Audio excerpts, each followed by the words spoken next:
Now, Yes. shall we get into our final thoughts on Ant-Man? Yes. The big one of the week. Yep. As you are watching As you're this watching episode. this, yeah. Go to your local cinema. Go buy a ticket. Go watch it. I'm watching it. I will watch it. Probably will watch it. Probably on Thursday morning.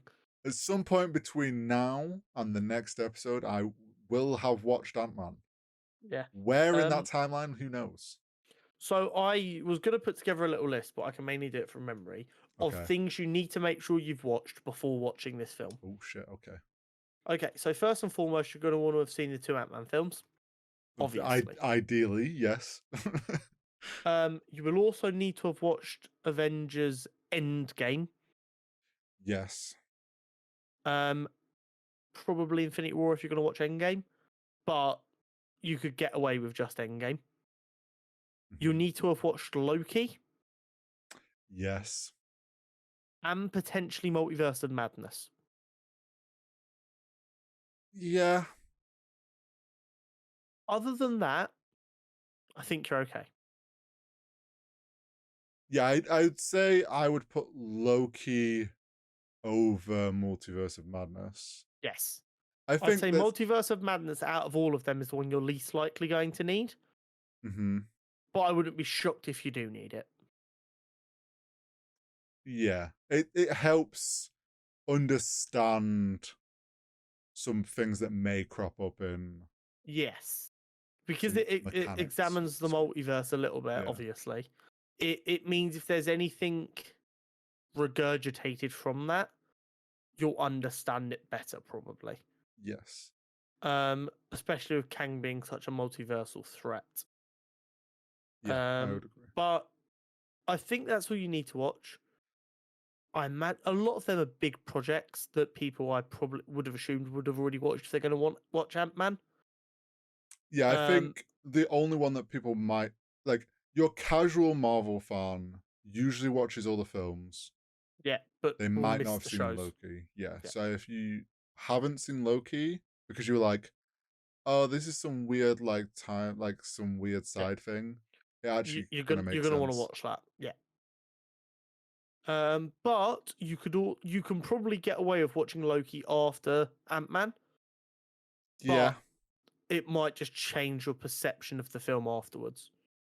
But yeah, I think that's about all you need to be aware of going into it. Yeah, I can't think of other than like films that we are theorizing might be linked, like Shang-Chi end credit. Yeah. There is a real chance that after watching the film, you're going to want to go watch Shang-Chi and Miss Marvel. There's a real fucking chance that if you're confused at the end, and we'll confirm this next week for you, if you're confused at the end, there is a real chance that you're going to want to go ahead and watch Shang-Chi and Miss Marvel. I mean, if you haven't watched Shang-Chi already, the fuck is wrong with you? Yeah, excellent. That's a banger. 10 out of 10, did not miss. It did not. Ms. Marvel's a bit more subjective. I personally enjoyed Miss Marvel. There are some valid criticisms of it, but you're going to want to watch Miss Marvel potentially after some of the shenanigans that are going to happen in Ant-Man. Yeah, well, until we see the film and know, those are kind of just theory ones. I'd be relatively confident saying you'll need it, but I think it'll be one of them things that if you watch it after, it's not going to matter because you'll still be able to put all the context together. Well, yeah, it'll probably be better to watch after because you'll be able to join. It'll be easier to join things together. So my outright prediction. Here we go. This film is not going to be received well to start, but it is going to age like fine wine.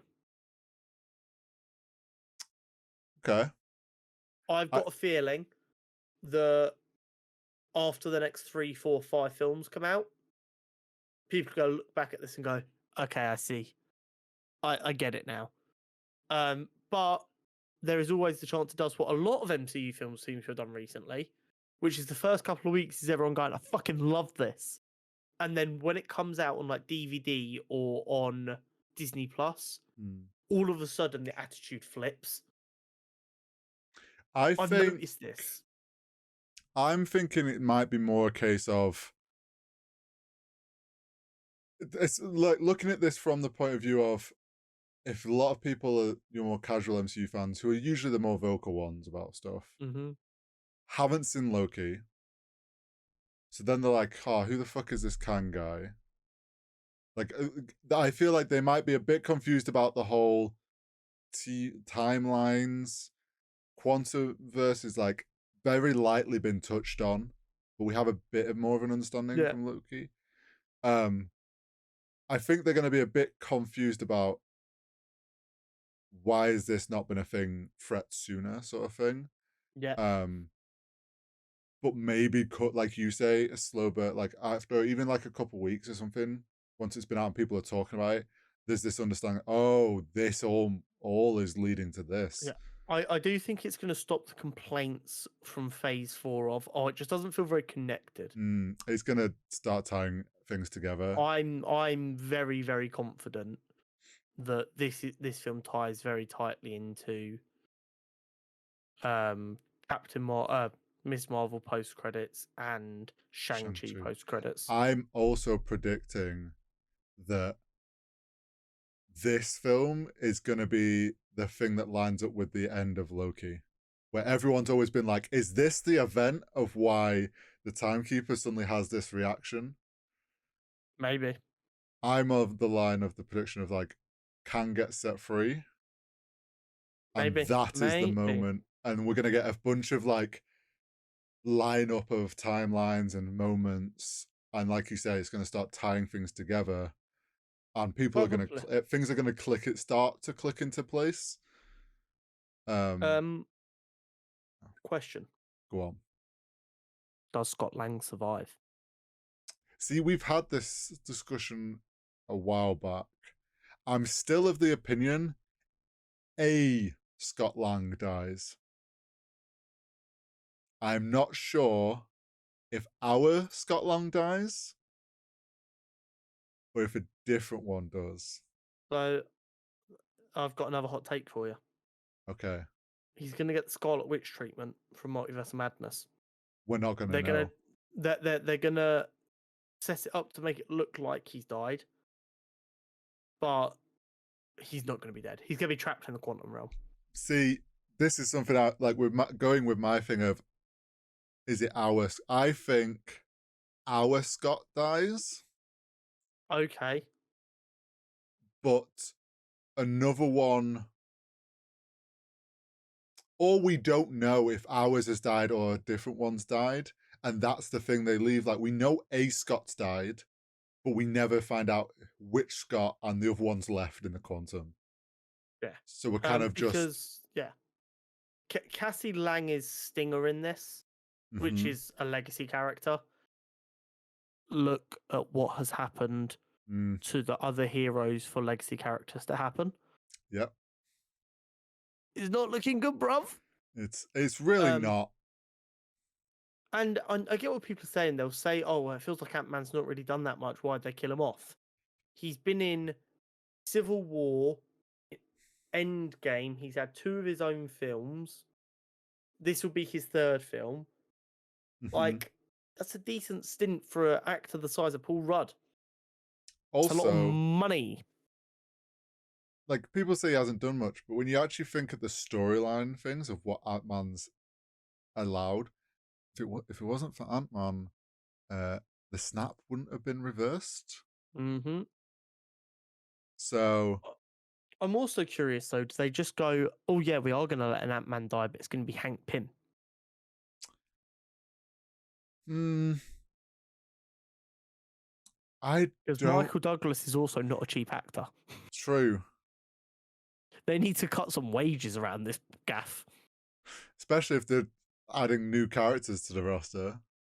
Yeah. It's going to be interesting for sure. I do really, really hope we get to see Hank Pym don a more comic book accurate Ant-Man suit. I've got to be honest. The thing is, though, I don't think Hank dies so that he can train Cassie properly. Would hope not do that, though. I suppose. Yeah, that's a good point. Who knows? Next week we will know. Yeah, it's going to be a rough one, and like they Someone's definitely have going. a lot of room. They definitely have a lot of room to tug on the old heartstrings here. Let's just say the only character 100% safe is going to be Cassie. Yeah, the Cassie's safe. She's golden. Everyone else, excluding like Kang and that, is technically up in the air to what could happen to them. I would not be surprised if, just like in Loki, Kang dies again, and then we find out that by killing him, they've let an even worse Kang have his way. Potentially. But I wouldn't be surprised at all. Well, we've already been told we're going to see many variants of Kang, so it's like this isn't this isn't the final Kang. Yeah, and they say things come in threes with like storytelling. The Avengers between them making the same mistake 3 times of killing a Kang, and that allowing a worse one to take his place, would be a badass way for everyone to be fucking terrified of the Kang that we get in Kang the Conqueror. Oh, sorry, Kang Dynasty. Yeah, you make a good point. I'm just throwing it out there. What I will say is, though, this Kang design is fucking on point. So if he does live so they can roll with this design, I'm okay with it. See, I think there's nothing stopping them using very similar design now going forward. Because like Kang can visually look the same as this one, just with slight tweaks. The Timekeeper was obviously very different because you're forgetting one huge glaring issue. There is more money in redesigning characters than keeping them the same. Which is why in every superhero film the character gets a new suit. True. Sometimes within the film they'll get 2 new suits. Spider-Man. I knew that was coming. And I blame Sony for that because Sony get all the money from the toys. Well, yeah, 100%. Yeah, it'll be interesting. I think one thing I think we're both hoping for is MODOK doesn't get just chucked to the side, and yes, hopefully MODOK needs to survive. He is being set up to be used in a better way. He would be such a good mid to street level villain for like an extended period of time. Post-credit scenes. We're getting 1 or 2.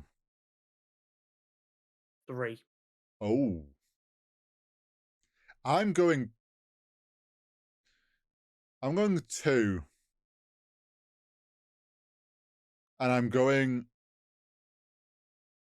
1 is silly. Yeah. 1 is very much do you know what?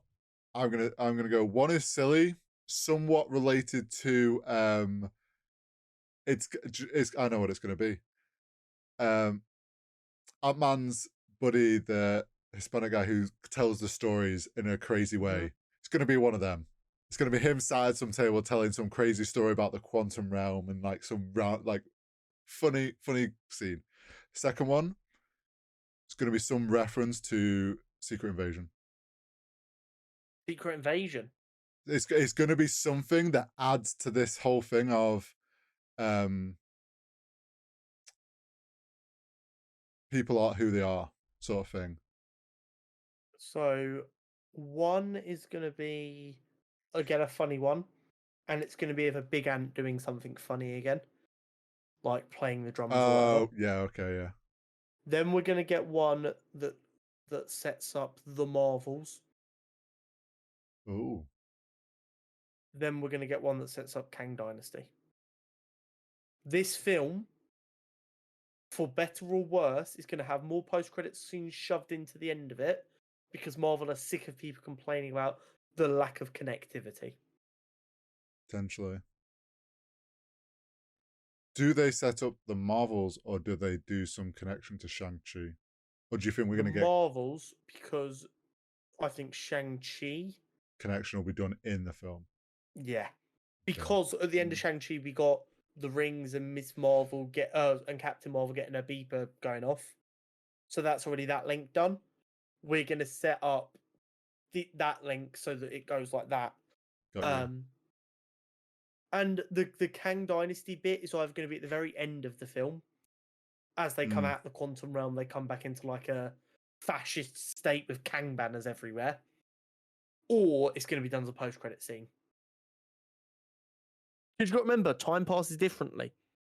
Yeah, this is something we mentioned in the we're DMs, going into the quantum realm for a 2.5-hour film.